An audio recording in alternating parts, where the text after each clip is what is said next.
Hello everyone, SBI PO 2021 का notification आ चुका है। इस वीडियो में हम लोग सारे इंपॉर्टेंट पॉइंट्स डिस्कस करेंगे जो नोटिफिकेशन में दिए हुए हैं, ताकि आपके मन में एक भी डाउट ना रह जाए। ठीक है, चलिए स्टार्ट करते हैं। देखिए, जो एग्जाम की डेट है वो 5 अक्टूबर से एग्जाम स्टार्ट हो जाएगा। अप्लाई करना आप स्टार्ट कर सकते हैं। लास्ट डेट 25 अक्टूबर है, तो कोशिश करिएगा आप जल्दी से जल्दी अप्लाई कर लें। प्री का एग्जाम आपका नवंबर में होगा। ठीक है, और यहाँ पर जो प्री का एग्जाम है, तो आप ये उम्मीद करिए कि आपका एग्जाम 15 से 20 नवंबर के बीच में हो जाना चाहिए। ओके, तो उस हिसाब से आप अपनी तैयारी रखना। जो मेंस है, मेंस आपका दिसंबर में हो जाएगा। और जो इंटरव्यू है, इंटरव्यू आपका मान लीजिए कि फरवरी 2022 तक हो जाएगा। फाइनल रिजल्ट आपका डिक्लेयर हो जाएगा मार्च 2022 में आपका फाइनल रिजल्ट आ जाएगा, और अप्रैल में आपको ज्वाइनिंग मिल जाएगी। ठीक है, बैंक ही एक ऐसा सेक्टर है जो आपको 6 महीने में नौकरी दे सकता है, तो कोशिश करिए एग्जाम क्वालिफाई करने की। अप्रैल 2022 तक आपके हाथों में जॉब होगी। ठीक है, अब हम चलिए देखते हैं कुछ इंपॉर्टेंट पॉइंट्स जो आपके मन में डाउट क्रिएट कर सकते हैं। ठीक है, देखिए वैकेंसीज कितनी है। वैकेंसीज हैं इस समय पर 2056, टोटल वैकेंसीज हैं 2056। इनमें से जनरल कैटेगरी के लिए जो वैकेंसीज हैं वो हैं 810, ईडब्ल्यूएस के लिए वैकेंसीज हैं 200, ओबीसी के लिए वैकेंसीज हैं 560। ठीक है, एससी के लिए वैकेंसीज हैं 324 और एसटी के लिए वैकेंसीज हैं 162। ये कैटेगरी वाइज वैकेंसीज हैं, और टोटल वैकेंसीज आ जाती हैं 2056। ठीक है, 2056 अप्रोक्सीमेट आप मान लीजिए कि 2000 टोटल वैकेंसीज हैं इस बार एसबीआई पीओ में। एज लिमिट है 21 से लेकर के 30 ईयर्स तक। अब यहां पे ध्यान दीजिएगा, 21 से लेकर के 30 ईयर्स तक एज ऑन 1 अप्रैल 2021, मतलब इस तारीख को आपकी एज 21 से 30 साल के बीच में होनी चाहिए। ठीक है, इसके अलावा एज रिलैक्सेशन मिलता है कैटेगरीज को, जैसे SC ST हो गए, तो SC ST में आपको 5 साल का एज रिलैक्सेशन मिलेगा। ओबीसी में आपको 3 साल का एज रिलैक्सेशन मिलेगा, और अगर पीडब्ल्यूडी है तो पीडब्ल्यूडी में आपको 10 से लेकर के 15 साल तक का एज रिलैक्सेशन दिया जाएगा। ठीक है, अगर आप एक्स सर्विसमैन है तो एक्स सर्विसमैन को 5 साल का एज रिलैक्सेशन दिया जाता है। एजुकेशन क्वालिफिकेशंस, क्या क्या क्वालिफिकेशंस चाहिए, तो देखिए एजुकेशन क्वालिफिकेशंस में आपको केवल ग्रेजुएशन की एक डिग्री चाहिए। ठीक है, ग्रेजुएट होने चाहिए आप, किसी भी इंडिया में किसी भी यूनिवर्सिटी से आपका ग्रेजुएशन होना चाहिए। अब ये एक बहुत अच्छी चीज है कि इसमें ये सब क्राइटेरिया हटा दिया है कि 60% होना चाहिए, 70% होना चाहिए, ये सब नहीं है। केवल ग्रेजुएशन की डिग्री होनी चाहिए। और जो सबसे पहला डाउट आपके माइंड में आता है, क्या ग्रेजुएट्स अप्लाई कर सकते हैं, जो फाइनल ईयर में है वो अप्लाई कर सकते हैं या नहीं। देखिए, जो फाइनल ईयर में है ग्रेजुएशन के, या फिर जो फाइनल सेमेस्टर में है ग्रेजुएशन के, वो अप्लाई कर सकते हैं। ठीक है, वो अप्लाई कर सकते हैं, आप एग्जाम भी दे सकते हैं, लेकिन एक शर्त है कि 31 दिसंबर तक आपके हाथ में डिग्री होनी चाहिए।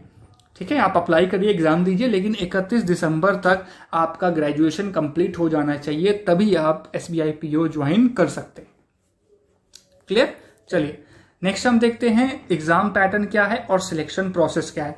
तो एग्जाम पैटर्न आपको पता ही है, सबसे पहले आपका होगा प्री, उसके बाद आपका होगा मेंस, और फिर आपका होगा इंटरव्यू, और इंटरव्यू के बाद आपकी फाइनल लिस्ट आएगी सिलेक्शन की।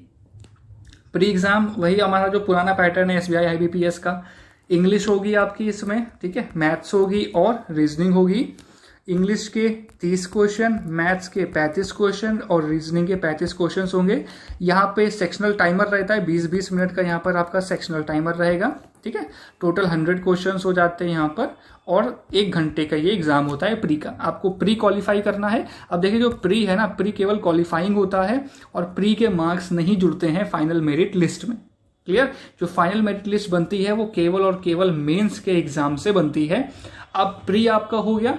प्री के बाद मान लीजिए कि जितनी वैकेंसीज हैं, ठीक है, उसमें से मेंस के लिए 10 टाइम्स बच्चे सेलेक्ट किए जाएंगे। ध्यान दीजिएगा, प्री जब क्वालिफाई हो जाता है तो उसके बाद मेंस के लिए 10 टाइम्स बच्चे क्वालिफाई किए जाते हैं। Number of vacancies in each category, मतलब क्या है कि जैसे कि अगर जनरल कैटेगरी है तो जनरल कैटेगरी में वैकेंसीज कितनी है, 810 वैकेंसीज है जनरल कैटेगरी में। तो 8000 जनरल कैटेगरी के बच्चे यहाँ पे शॉर्टलिस्ट किए जाएंगे मेंस के लिए, ठीक है।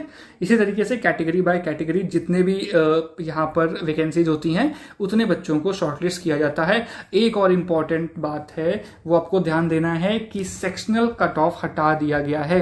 There will be no sectional cut off, ये जरूर ध्यान दीजिएगा। सेक्शनल कट ऑफ हटा दिया गया है, एग्जाम में सेक्शनल कट ऑफ नहीं है, ठीक है। अब हम बात करते हैं मेंस एग्जामिनेशन की। तो देखिए मेंस एग्जामिनेशन का भी वही पुराना पैटर्न है, कुछ नया नहीं है।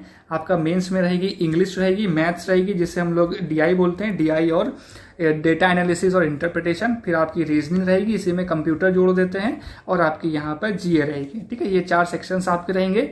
इंग्लिश के 35 क्वेश्चन, डीआई के यहाँ पर 35 क्वेश्चन, और ये रीजनिंग और कंप्यूटर के 45 क्वेश्चन, और जीए के 40 क्वेश्चन।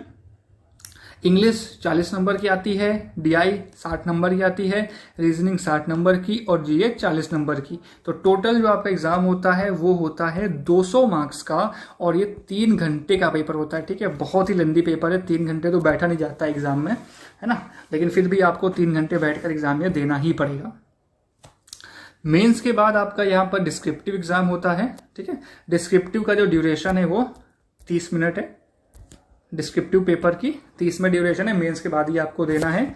अब यहाँ पे आपको ध्यान देना है कि ये जो डिस्क्रिप्टिव है, डिस्क्रिप्टिव में आपको 2 चीजें आती हैं। एक तो आपको एक लेटर लिखना होता है, और एक आपको ऐसे लिखना होता है, ठीक है। 2 क्वेश्चंस होंगे, एक लेटर और एक ऐसे। और ये जो टोटल मार्क्स हैं इसके 50 नंबर का, ये दोनों लेटर और ऐसे 50 नंबर का आपका डिस्क्रिप्टिव होता है, क्लियर। तो डिस्क्रिप्टिव आप इजीली कर सकते हो, कोई टेंशन नहीं लेना डिस्क्रिप्टिव का मैं आपको सारे जो बर्निंग टॉपिक्स है आपको प्रोवाइड कर दूंगा। एग्जाम में उन्हीं में से आना है, कुछ अलग नहीं आता डिस्क्रिप्टिव में। अब अगर हम यहाँ पर नेक्स्ट फेज की बात करें, इंटरव्यू के लिए कैसे सिलेक्शन करे जाएंगे बच्चों का, तो देखिए मेंस में भी कोई सेक्शनल कट ऑफ नहीं है, ध्यान दीजिएगा बिल्कुल भी। मेंस में भी कोई भी सेक्शनल कट ऑफ नहीं है, ध्यान दीजिएगा, कोई भी सेक्शनल कट ऑफ नहीं है मेंस में। इसके बाद जो कैटेगरीज हैं, जो वैकेंसी है, उनमें से 3 टाइम्स बच्चों को सिलेक्ट किया जाएगा फेज 3 के लिए, दैट इज इंटरव्यू के लिए, ठीक है। मान लीजिए कि जनरल की 800 वैकेंसी है, ठीक है। तो 800 में से इंटू 3 करेंगे तो 2400 जनरल बच्चों को सिलेक्ट किया जाएगा इंटरव्यू के लिए, ध्यान दीजिएगा। 3 टाइम्स बच्चों को सिलेक्ट करेंगे इंटरव्यू के लिए। उसके बाद आपकी फाइनल मेरिट लिस्ट आएगी इंटरव्यू के बाद। पेनल्टी जो निगेटिव मार्किंग हम लोग बोलते हैं, निगेटिव मार्किंग में क्या है, देखिए निगेटिव मार्किंग तो होगी ही। निगेटिव मार्किंग आपकी 1/4 होगी। अगर आप कुछ गलत करते हैं तो 1/4 मार्क्स आपके डिडक्ट होंगे। अगर क्वेश्चन खाली छोड़ देंगे तो कोई मार्क्स आपके नहीं कटेंगे। अब यहां पर एक इंपॉर्टेंट चीज है फेज 3 से रिलेटेड, कि देखिए फेज 3 में क्या है कि ये कोविड की वजह से थोड़ा सा चेंज किया है। चेंज क्या किया है कि यहां पर फेज 3 आपका जो है वो 2 तरीके से हो सकता है। या तो आपका केवल इंटरव्यू होगा, ठीक है, या फिर आपका इंटरव्यू होगा और इंटरव्यू के साथ में आपकी ग्रुप एक्सरसाइजेस भी होंगी, ठीक। ग्रुप एक्सरसाइज में क्या, तो जैसे जीडी वगैरह होता है, तो जीडी आपको ऑप्शनल है, करवा भी सकते हैं ये लोग और नहीं भी करवा सकते, इनके ऊपर डिपेंड करता है। इंटरव्यू जो है 50 नंबर का होता है, और अगर जीडी होगा तो जीडी जो है वो 20 नंबर का होता है। तो ये इनके ऊपर डिपेंड है कि करवाते हैं जीडी या नहीं करवाते। फिर आपका यहाँ पे फाइनल सिलेक्शन होगा। जो फाइनल सिलेक्शन है उसके लिए कैंडिडेट को phase 2 that is mains exam और जो इंटरव्यू है, इन दोनों में क्वालिफाई करना ही पड़ेगा, तभी बच्चा जो है फाइनल मेरिट लिस्ट में जा सकता है, ठीक है। और फिर जो यहाँ पे मार्क्स हैं वो मार्क्स ऐड होंगे, और मार्क्स ऐड होने के बाद फाइनल मेरिट लिस्ट बनेगी। और ये ध्यान देना है कि प्री के मार्क्स ऐड नहीं होंगे, मार्क्स केवल और केवल फेज 2 और यहाँ पर जो फेज 3 है उनके ऐड होंगे फाइनल मेरिट लिस्ट निकालने के लिए। अब एक और इंपॉर्टेंट चीज आती है कि जो मार्क्स है वो कैसे डिवाइड किए जाते हैं। देखिए जो हमारा फेज 2 है, ठीक है, ध्यान से देखिएगा ये चीज, जो हमारा फेज 2 है, फेज 2 हमारा 250 नंबर का होता है। फेज 2 हमारा 250 नंबर का होता है। अब ये जो 250 नंबर है इसको हम लोग कन्वर्ट कर देते हैं 75 मार्क्स में, ठीक है। और जो हमारा ये फेज 3 है, जो फेज 3 है, फेज 3 कितने नंबर का है, 50 मार्क्स का इंटरव्यू था, इसको कन्वर्ट कर देते हैं 25 नंबर में, ठीक है। तो ये हो गया 25 नंबर में, फिर 75 + 25 टोटल हो गया 100 नंबर। फिर हम लोग 100 नंबर में से फाइनल मेरिट लिस्ट निकालते हैं। समझ में आ गया। फेज 2 250 नंबर का होता है, तो 250 को हम कन्वर्ट करते हैं 75 में और 50 को कन्वर्ट करते हैं 25 में, फिर 75 + 25 ये मिलकर बनाता है 100। तो जो आपके फाइनल मार्क्स आते हैं वो आउट ऑफ 100 आते हैं। क्लियर। चलिए, फीस आपको पता ही है, फीस 750 रुपए है जनरल के लिए, ठीक है। जनरल, EWS और OBC के लिए और SC ST के लिए निल है। एक और इंपॉर्टेंट पॉइंट है, चांस कितने मिलते हैं, कितनी बार हम अटेम्प्ट कर सकते हैं एग्जाम को। तो देखिए, अगर हम एग्जाम अटेम्प्ट की बात करें तो देखिए, जो जनरल कैंडिडेट है, जनरल कैंडिडेट 4 बार एग्जाम दे सकता है, ठीक है। जनरल या फिर EWS जो कैंडिडेट होता है वो 4 बार एग्जाम दे सकता है। OBC कैंडिडेट 7 बार दे सकता है और SC ST जो कैंडिडेट है उसके लिए कोई रिस्ट्रिक्शन नहीं है, ठीक है। क्लियर आपको। जनरल और EWS वाले 4 बार दे सकते हैं, OBC वाले 7 बार दे सकते हैं और SC ST वालों के लिए कोई रेस्ट्रिक्शन नहीं है। क्लियर। अब यहां पे एक पॉइंट आता है कि अगर हम प्री का एग्जाम देंगे तो क्या वो अटेम्प्ट काउंट होगा या नहीं काउंट होगा।